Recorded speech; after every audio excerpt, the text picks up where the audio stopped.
Hey, what's up, everybody? Video 44 coming at you another video. All right, so we got some basketball to talk about real quick. Kyrie Irving, I guess, Ticket TV, according to what he's saying, I always say, I don't know what's true. I don't know nothing. I'm just listening to what other people say.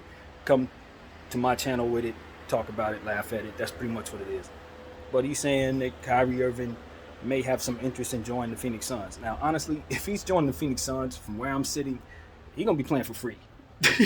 They don't have but $1 million to give him, so I don't really know exactly how that's supposed to go, other than just a pure basketball decision that's all about the love of the game and helping your boy KD get this championship ring, because that's exactly what it is. You're playing for free, unless they can move Ayton and give him Ayton's salary. Even that's a huge pay cut from what is expected to be offered him from Dallas.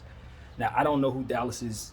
I guess this is kind of what it is. You know what I mean? They are finding other teams that would hold some interest to try to weigh against Dallas, so that Dallas isn't bidding against themselves in signing Kyrie Irving if they choose to. So that's kind of what I think this is. I don't actually think he's going to the Phoenix Suns per se, but then again, this is Kyrie Irving. You never know. You never know.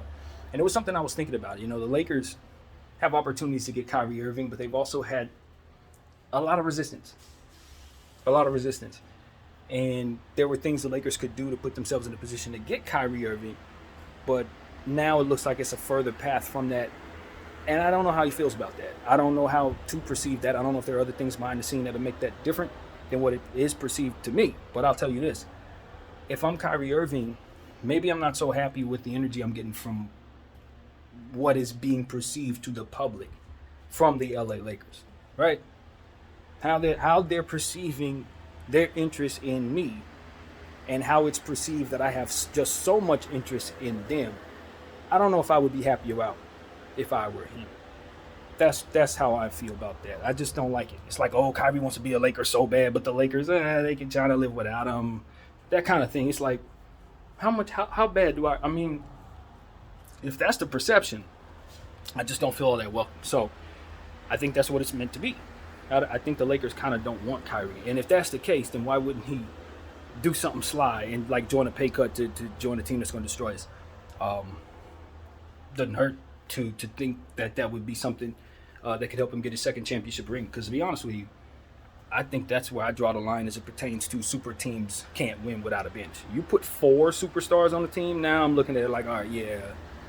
they'll probably get really close to the championship. If they don't get it, they'll probably just mow people down all the way to the Western Conference Finals, and that's kind of what I see there. If not the championship all the way through, especially if other people come in, take pay cuts, stuff like that. Which once you put 4 superstars together, once you have Kyrie Irving attached to Devin Booker, Kevin Durant, Bradley Beal, essentially you don't expect them to ever miss. you don't ever expect them to miss. So if that's going to be what you're expecting, then of course people are going to want to go there. Ring chasers of all kinds are going to want to go there. Guys that are going to want to showcase themselves for 1 year, a guy like Dennis Schroeder, he's going to go there. Why? Because that's a championship opportunity with that type of talent. You definitely take a pay cut to showcase yourself. A 1 year deal with a team like Phoenix in that situation. Now, I don't think they quite have that right now because they don't have their point guard. But if Killer Kai goes, pretty much say it's them and Jokic figuring it out. And if we get Bruce Brown, I don't know how strong Jokic is going to be. Like I said, Julian Strawther better be a hell of a rookie. So that's what I'm looking at there. I don't know that Denver's going to be healthy enough to even get through the season this year, let alone repeat as NBA champions. At the end of the day, those are some rather fragile players they got over there. And so I'm looking at the Phoenix Suns. I'm saying, okay, all right, Phoenix, if you can gather somebody like that to take the biggest pay cut in the history of the sport, I think you can win the championship potentially. I think you can win the championship. I don't think there's a team in the league that can stop 4 superstars. Not 4. Not even Wembanyama. Not at all. Nobody's doing that. And so that's what I'm looking at there. I don't know if that's a realistic thing. I don't think Kyrie Irving's looking to do a 1 year deal for $1 million to chase a ring. I don't think that a guy who already has a ring needs to do something like that.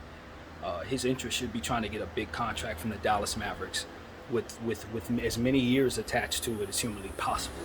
That's what I think.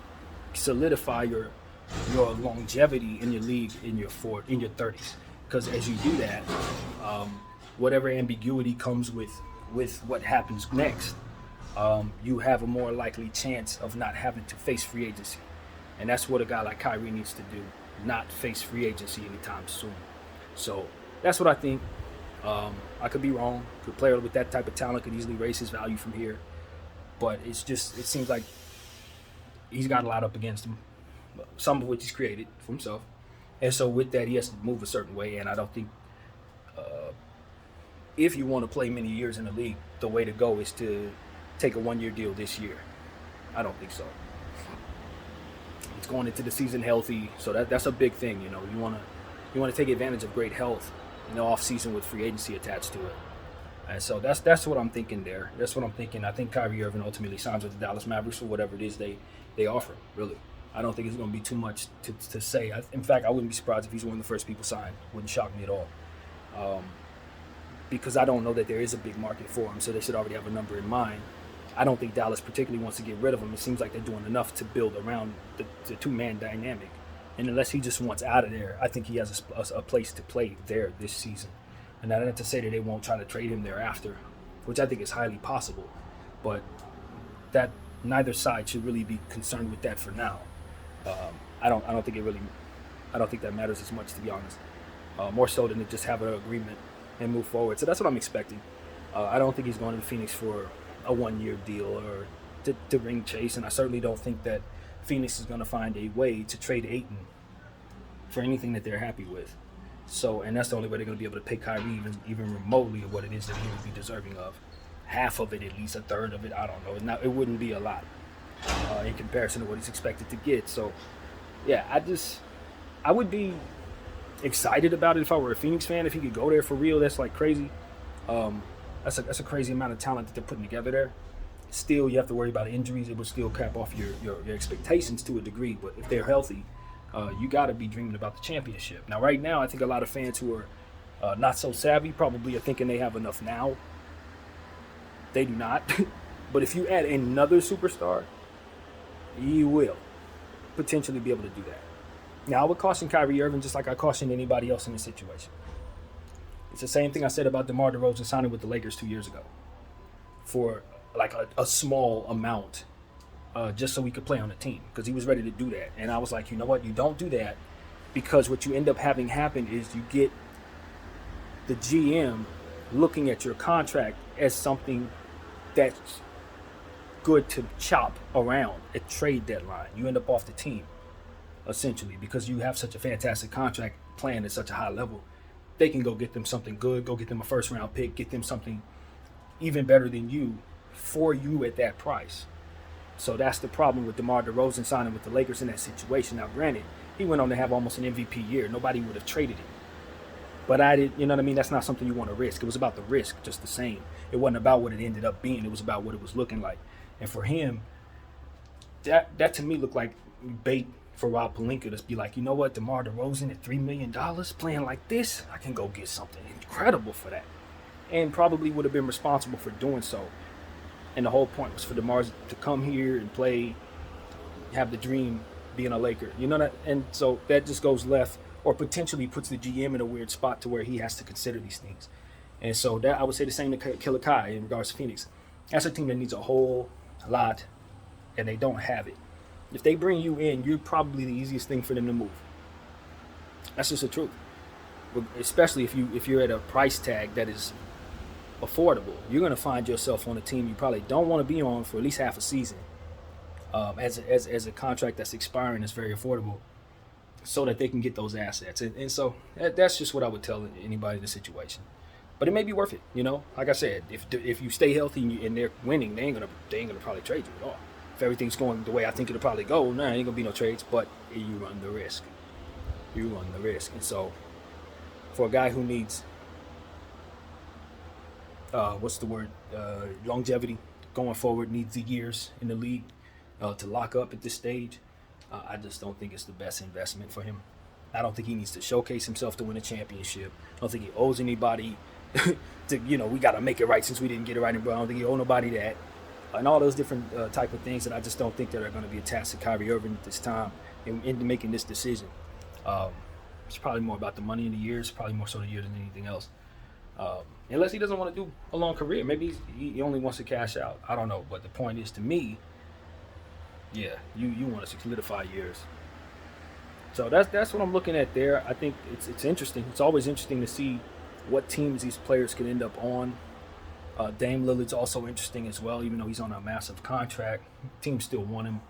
I still think there's a good chance he ends up on somewhere else. Honestly, it's 50-50. You really don't know unless you're in there with Portland what they're actually thinking. Who knows? But judging by what I've seen, up until them drafting Scoot, they really have been serious about building around Dame. The Yusef Nurkic signing kind of solidified that for me. Jeremy Grant re-signing Nurkic, and of course getting Grant. As soon as they signed Dame to that contract, just kind of showed me what really they were doing. And so, no shock to me. We already talked at length about Portland and how I felt that Dame kind of helped them through some difficult times, and now they feel they owe him, and it just further reinforces that speculation, seeing them behave in a way that almost like we don't know if we should choose between Dame or Scoot. It's like, of course you should choose Scoot. Everybody's going to choose Scoot at this stage. It's not even hard to do. You're just going to choose the young superstar prospect versus the guy who's aged. I mean, it ain't that hard to do. You know what I mean? Maybe you have that kind of attachment to him because I heard somebody compare it to Lakers and Kobe. I wouldn't disrespect Kobe Bryant because he won too many championships as a Laker to have it compared to be the same. But who knows, right? Portland has a different relationship with Dame. They ain't never won anything in this era, so for them it's the same thing. Maybe I don't choose to disrespect that either. But at the same time, it just becomes a situation where you got to ask what's best for the franchise, and will you be able to get the second overall pick when you do need to rebuild? Who's to say you don't find yourself in situations like the Wizards and Knicks and just happen to not get it? Detroit, and just happen to not get it even when you really are in need. And so for you to not necessarily be that bad, Portland, to have a player like Dame on your contract and then to get the second overall pick, rarely does a team that has that much get the second overall pick. So for me, it's like maybe you trade Scoot for the equivalent of pieces that you otherwise should have drafted in his stead. Obviously, you would have loved for Brandon Miller to fall to you if you wanted to keep a young piece that fit more so.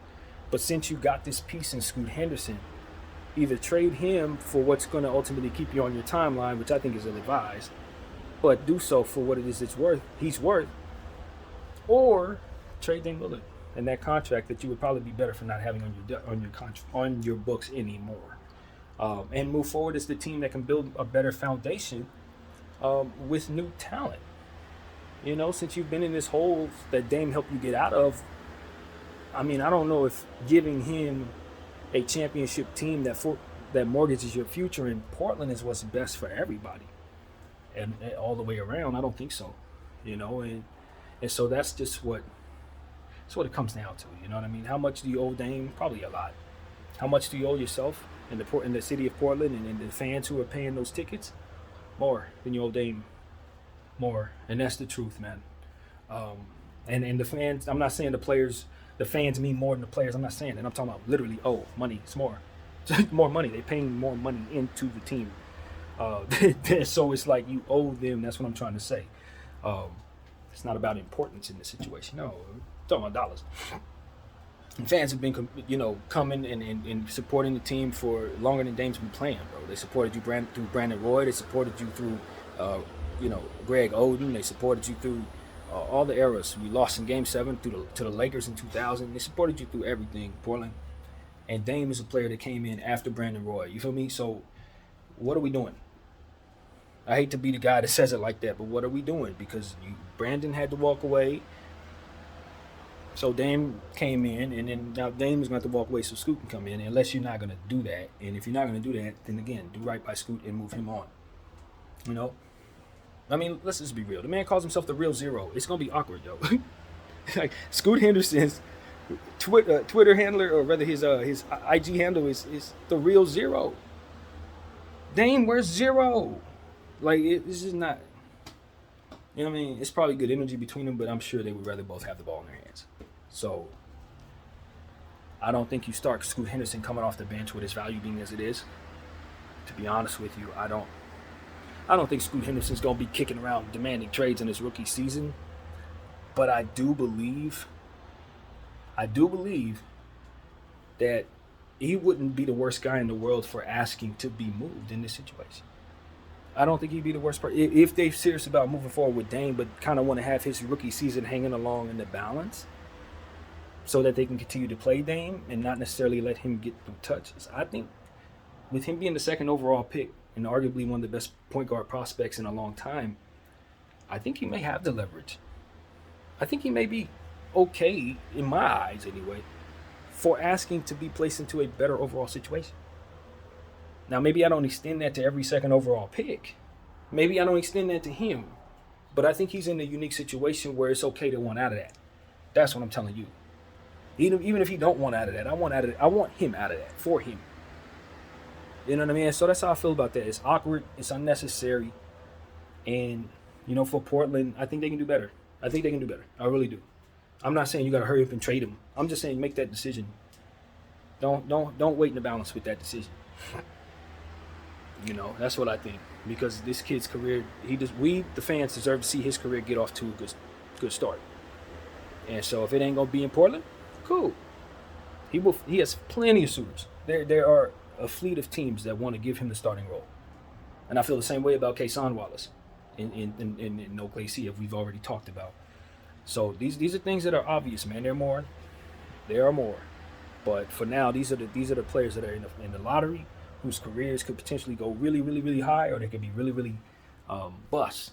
Then it can go either way for everybody. So I don't want to see nothing like that happen for these young talents, and that's why we talk about this the way that we do. And that Scoot Henderson situation is an easy fix because Dame is worth $1 trillion assets, and so is Scoot Henderson. You can get a haul for both of them, so it's not like, you know what I'm saying? It's not like you have to sit up here and say, I don't know about the value of these guys. No. Miami wants Dame. They're willing to give you the farm for Dame. I'm pretty sure Brooklyn wants Dame, and they're willing to give you the farm for Dame too. Those two teams right there, I can tell you right now, they're ready to go. And as far as Scoot Henderson, New Orleans is ready to rock. We know that. New Orleans has been ready to rock. And I think the Clippers may be ready too. You know what I'm saying? And I'm sure there are other teams that are willing to facilitate, including the Rockets, probably the Lakers who facilitate. We got teams that'll work with you. But I'm telling you, Portland, you start with these 2 point guards. And like I said in a previous video, you could try it. Maybe it's not the worst thing in idea in the world for Dame to want to play with Scoot. But Dame is going to be the one to give Scoot the ball and let him have his rookie season. And I don't think Dame's ready for that type of sacrifice, nor do I think they're a better team for doing so. So it's like, what do you want to do? What do you want to do, Portland? Can't have your cake and eat it too. Dame is a smart man. He understands what you have to do. You know what I'm saying? He's going to succeed where he goes, I believe, depending on the situation. Although I did argue that his contract going to keep him from winning a championship. He's still going to play MVP type ball wherever he goes. So I'm not worried about that. But it's just for how long? And do you compare that to the opportunity to start this process over with a brand new superstar kid? And if he doesn't turn into that, oops, that sucks. But that's where the risk. That's always the risk when you have these players. It was the same risk with Dame. Only Dame wasn't an early first round pick. This dude is. And so you got to consider these type of things. It's your responsibility to get him off to a good start, Portland. That's what I'm saying. It's your responsibility to get Scoot off to a good start because he is the second overall pick. You know what I'm saying? So that's what we're going to say to these teams now. That's how we're looking at this. No more, he's a bust. No. Did you put him in a position to play well? Did you put him in a situation where he could even showcase his skills? Did you mess with his confidence? We're going to assess these things. So that's what I have to say about it. What else? Is there anything else in free agency that I want to talk about? Some players that I didn't know were free agents that are. So I better key in on a few guys. I just know Jakob Poeltl was a free agent. I had no idea that. I think he's restricted. Kenyon Martin's son, KJ Martin, from the Rockets, is a free agent. And we talked a lot about the Lakers trying to get, from my perspective, I want the Lakers to go after him. Not that they were, that I want them to. I think the Nets and a few other teams, I think Phoenix wants him, some other teams as well, are going to try to offer him a little bit of something. He is a player to definitely get if you want a ascending asset. Kessler Edwards is a young player. I didn't realize he was 22 years old. That always perks up my eyes when I see a player that is that young, that has done some producing. It's a nice shooter I think some teams could look at. Dante DiVincenzo, of course, we already talked about. He's a free agent. Um, there's a few others, man, that I was kind of surprised to see on the list, to be honest with you. Of course, Draymond Green is linked to Sacramento and Portland. Obviously, he went to dinner with Dame last night. If everything went the way they said it was going to, I don't know. I don't think there was much to read into that. I don't expect Draymond's leaving Golden State. Now that they've gotten Poole out of there, there's his money right there, so I don't know where he'd be leaving. I just think he's trying to, test free agency like he's supposed to. And like I said, I think his piece is actually more valuable this year than it was last because of the Jokic winning the championship, being a facilitator that's not a center. I just think a guy like Draymond Green is looked at as more of an asset right now than maybe he was over the last 2-3 years, to be honest. And everybody like him too. So that's interesting to me if you consider it, especially when thinking about what Ben Simmons is going to look like next year. He's that type of piece. Maybe if he could play himself up to value, maybe somebody would take a flyer on him, take his contract if Brooklyn's willing to throw something in. We already talked about that, so forgive me for recapping old thoughts. But, yeah, man, I'm just curious to see what happens here with free agency. Tobias Harris, is he going to be traded? Will they get anything for him? And look, the Cleveland Cavaliers, remember we were trying to figure out, I had an idea that the Cleveland Cavaliers would be willing to trade Darius Garland and not Donovan Mitchell. Well, according to the word that I heard, that is the case.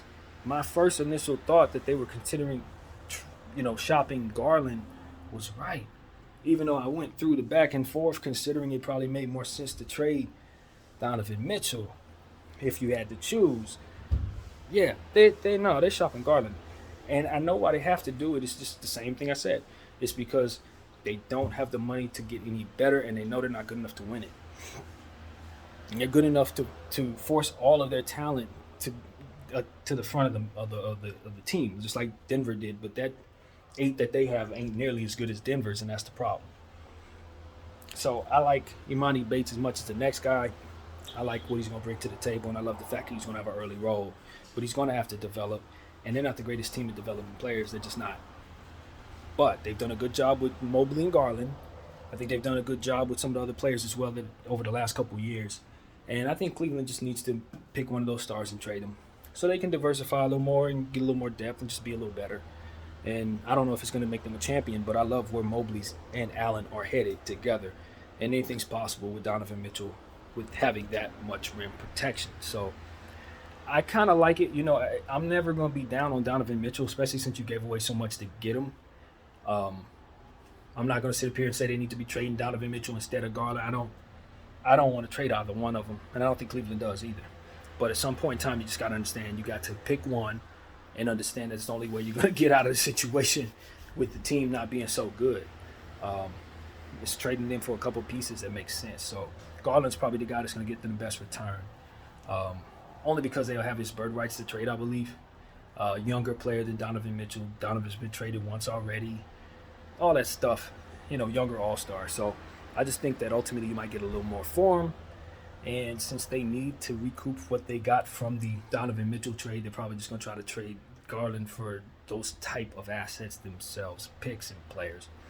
And there's going to be a fleet of teams in the league, everyone who doesn't have a point guard, and some of them who do are going to want Darius Garland. If they know what the hell they're doing, they're going to want Darius Garland.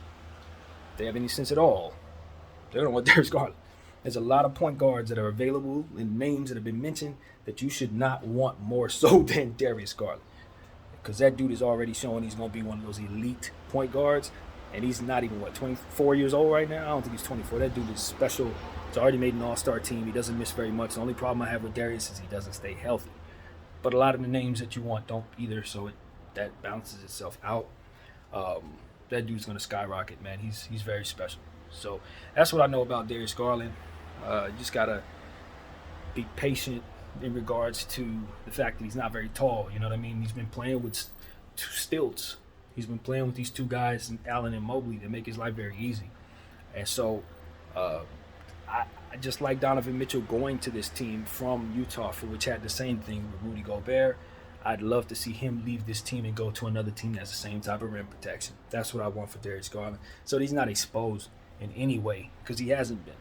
You know what I mean? And he's a fantastic player in that system. And if there was another way to keep these two players together, I think I would. But I know I can't trade Allen or Mobley, not in this era. Can't do it.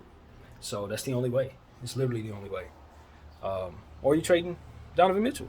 And as we said yesterday, these owners are not going to do that because that's them admitting they made a mistake. And to me, that's just, I mean, it may still be a mistake trading him. You know what I mean? I don't know. I don't know that you don't keep Donovan Mitchell for the timeline that's best suits what you want. Even though Garland is just as good in some ways, again, you just got to pick one, you know, and the young one is probably the one that's furthest away. But he's not because he just made an all-star team. Anyway, whatever the case may be, man. The point is they got to do this. And I feel sorry for the city of Cleveland. I feel sorry for the city of Cleveland, and I hope that they can find enough undrafted talent or assets that come to them at a discount that can make it so they have a little more assets going forward so they don't have to keep shaving away from everything that they have to get what they need.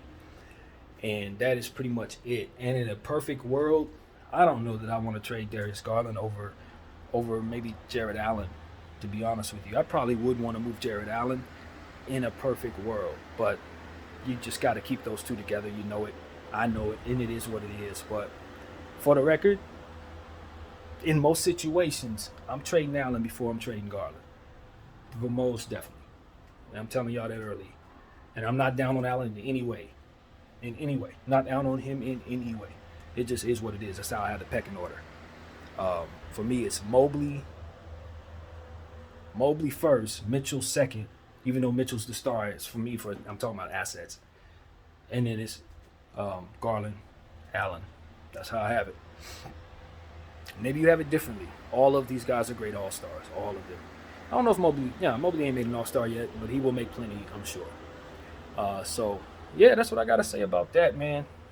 Cleveland, that's a problem there. But if you trade Garland for the right stuff, you'll be happy that you have that return, right? That's all you can say about that. Yeah, so Paul George, Kawhi Leonard. I read something somewhere that said Kawhi Leonard's ready to play 82 games. I know that was cap, so I'm not even telling you that was true. It was parody. And that's what I'm here to bring to you. That was parody. There's absolutely no way he's playing 82 games. No one expects him to play 82 games, even if he were durable, but that's not quite the point I'm trying to make. The point is they do need to move Kawhi Leonard. All this talk about moving Paul George, that's wonderful, but if you're expecting a guy to play 10 games a season, what are you actually doing with him? So that's who they really need to trade, man. I know everybody's probably hesitant to do that because of the talent that he brings to the table. His winning has already been proven. His defensive possibility, his hands, all of that stuff is real. But you just gotta have a guy play more than 20 games a season, man. You can't have this. And we talk about it every day. I think the Clippers are considering bringing in players that are going to help keep that core together. Man, I just think it's ill-advised, man. I've been hearing about them wanting to bring in free agents that could possibly keep their timeline as it is. And look, like I said in a previous video, maybe they can do that in regards to that timeline by bringing in a Pascal Siakam or bringing in a different star. I don't know who, Darius Garland. Maybe that makes sense for them. Keep the all-star thing going. Maybe Darius Garland is the answer there. But nevertheless, the Clippers need to do something for themselves besides bringing back Russell Westbrook and Nicholas Batum and you know what I'm saying, players like that. Nah, they got to get a little more youthfulness going on, and Terrence Mann you got to give him the ball, But I don't know that he's a point guard. He might be. I like him at the 2. I like him at the 3. He's a multi-positional player that I think has even more upside than what we've seen. And so I'd like to see him get some consistent looks. But I still think, ultimately, doing something at the point guard position makes sense. Now, if you want to bring Russell Westbrook back on a league minimum or something like you had last year, I think that's a great thing. But, having him as my starting point guard, I don't know how many more seasons I want Russell starting as my point guard. I don't know how many more seasons. With shot making meaning so much going forward, you just need guys that can stretch the floor. You can't have funny spacing. That's just where we're headed. So I like Russell. I think he can still get the minutes he's been getting. You're definitely going to put him in a lot of rotations. But as far as him being my main go-to guy, no, I want a youngster to step in front of that situation there. Hell, I'd love for Scoot Henderson to play with Russell Westbrook, even though he's also zero and he's not the real zero, and it could kind of be a thing. But I don't think so. I don't think so. Not with Russell. I think Russell is in a place right now, unlike Dame, where he could take a guy like Scoot Henderson under his wings, because he's seen so much. You know what I mean? At this point, he's been up, up, up, and down, down, down, and he's had to pull himself up. And I saw him do the right things in that situation. You know, after he left the Lakers and during the time with the Lakers, just dealing with it, dealing with all of it. I just saw him grow as a person in the situation, and I saw him succeed as a Clipper in the playoffs. So I would like to see him play with Scoot Henderson. That's what I'm here to tell you. I think Scoot and him have a lot in common, and if you have both of those individuals on your team, you're bringing a certain level of pressure on the rim that others are not going to put on the rim. And that's just what it is. Spacing could be a little funny, but they would play great interchangeably and probably would be great in practice off of one another. Scoot would definitely be challenged every day defensively, trying to keep up with that man, and that is exactly who I want him training with. Somebody like that, somebody just like him, and ain't too many in this world like that, and this is why you put them together. So I think the Clippers need to be going full force ahead at getting Scoot Henderson from the Portland Trailblazers, whatever it takes. Do that. Give them one of those two small forwards, give them something, whatever the heck they want. Try to win that. I don't know if you can win that sweepstakes, but try to. That's what I would tell the Clippers. Because if Scoot Henderson's on the block, there are other teams that will be able to put together better packages. It just is what it is. But I still want Russell Westbrook and Scoot Henderson on the same team if I'm the Clippers. And as a Laker fan, I hope they don't pull that off. But for Scoot's sake, yeah, I kind of do, because at the end of the day, they're going into the new building. We talk about it all the time. I just like that pairing. That's a good thing. And others will follow. So it is what it is, man. And if the Lakers wanted to blow things up, I'd tell us to go after Scoot too. I really would. Yo, give me Scoot Henderson, man. Shoot. But honestly, I don't think the Lakers want to replace the all-world greatness of LeBron James with the possibility of a superstar kid in Scoot Henderson. I just don't think you do that in real life. But if we had a different canvas, maybe if we were the Indiana Pacers and we were in this situation, that's exactly what I want to do. Start over with somebody fresh, give us a new start. Let's just do this. We got the role players already. The timeline would be perfect. Just let them grow together. That's what I want to do. But we don't. So it is what it is, man. We're just gonna move forward with appreciation and happiness. We got LeBron James on the team. All that's wonderful, and we're not gonna take it for granted, because we could very well be in the dumps very soon if we make a couple bad moves. And speaking of those bad moves, I sure hope that Rui Hachimura don't get no $120 million contract, because as much as I want to keep Rui Hachimura, I probably have to let him go. And I'm telling y'all that right now. Austin Reeves, I'll overpay for. Rui Hachimura, I don't think so, you guys. I don't think so.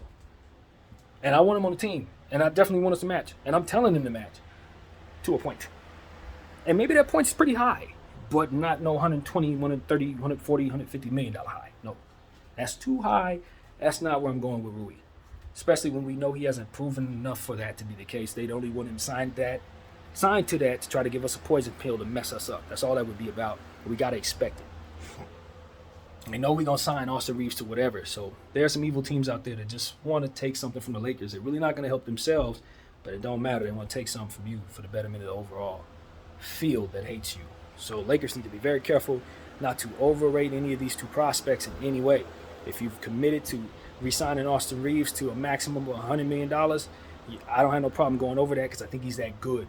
But the process of paying him $37 million 4 years from now, I'm telling you, don't be surprised if I'm not asking us to move him, depending on how we look that year. Because if we're not a good team and he's running around on $37 million and he's only a little bit better than he is right now, that's going to have to be moved. I'm just telling you right now. It's not going to be about the player no more. It's going to be about the contract. And that's why I'm hopeful Austin Reeves will sign himself to a contract that we don't have to think that way about. Because if he signs a $100 million contract and we're talking about a $37 million year for Austin Reeves, we're going to need him to be a real star. He's going to have a lot on his plate that year. Probably more than he's probably going to be ready for. And that's why I'm like, don't sign up for that unless the money's the motive. You know what I mean? If the money is the motive and you're going to go full Dame, go full Carmelo Anthony, go for it. You know what I'm saying? But that's a career path. You don't have a lot of wins attached to it. And teams will be better for leaving you alone. It just is what it is. And so that's why I tell any prospect that's not Giannis level, Wembanyama, Bron level, that's for everybody. If you're going to go the money route, don't expect to win too much. Don't expect people to want you around. If you're going to take pay cuts, you can turn into Scottie Pippen. You can turn into Tim Duncan. That's how they got it done. That's how they got it done. So that goes for Austin. That goes for Rui. That goes for next guy. That goes for everybody not named Wembanyama, Jokic, and all those different levels of that level. You got to be up there, man. So that's what I'm saying, man. I don't like the structure of that. I don't have any problem at all with paying somebody what they're owed.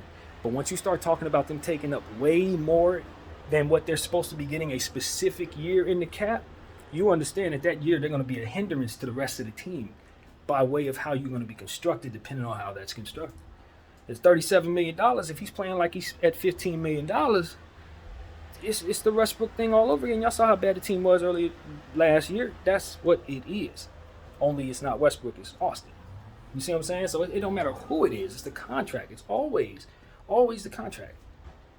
And the more we consider that, the more we understand and not get offended. If we're players watching me talk and say, yo, I don't want you to get this money, yo, I don't care how much money you get, bro. I want you to be a 10 times over trillionaire. I don't care how much money you get. It's just within this situation. It's about making damn sure that we don't give up too much of your cap, of the cap to you, so that the other team's not so talented. And then we sitting up there asking you to do too much. You get hurt trying to do too much, and we suck. Tired of that, bro. Everybody's tired of that.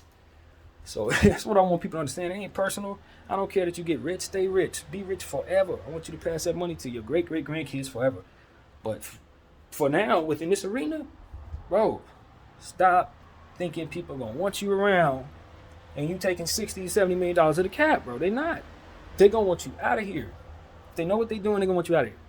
So it just is what it is. Let's get that out the way once and for all. You got to be on Bron level for that to make sense to us all. Video 44. Thank you all for watching.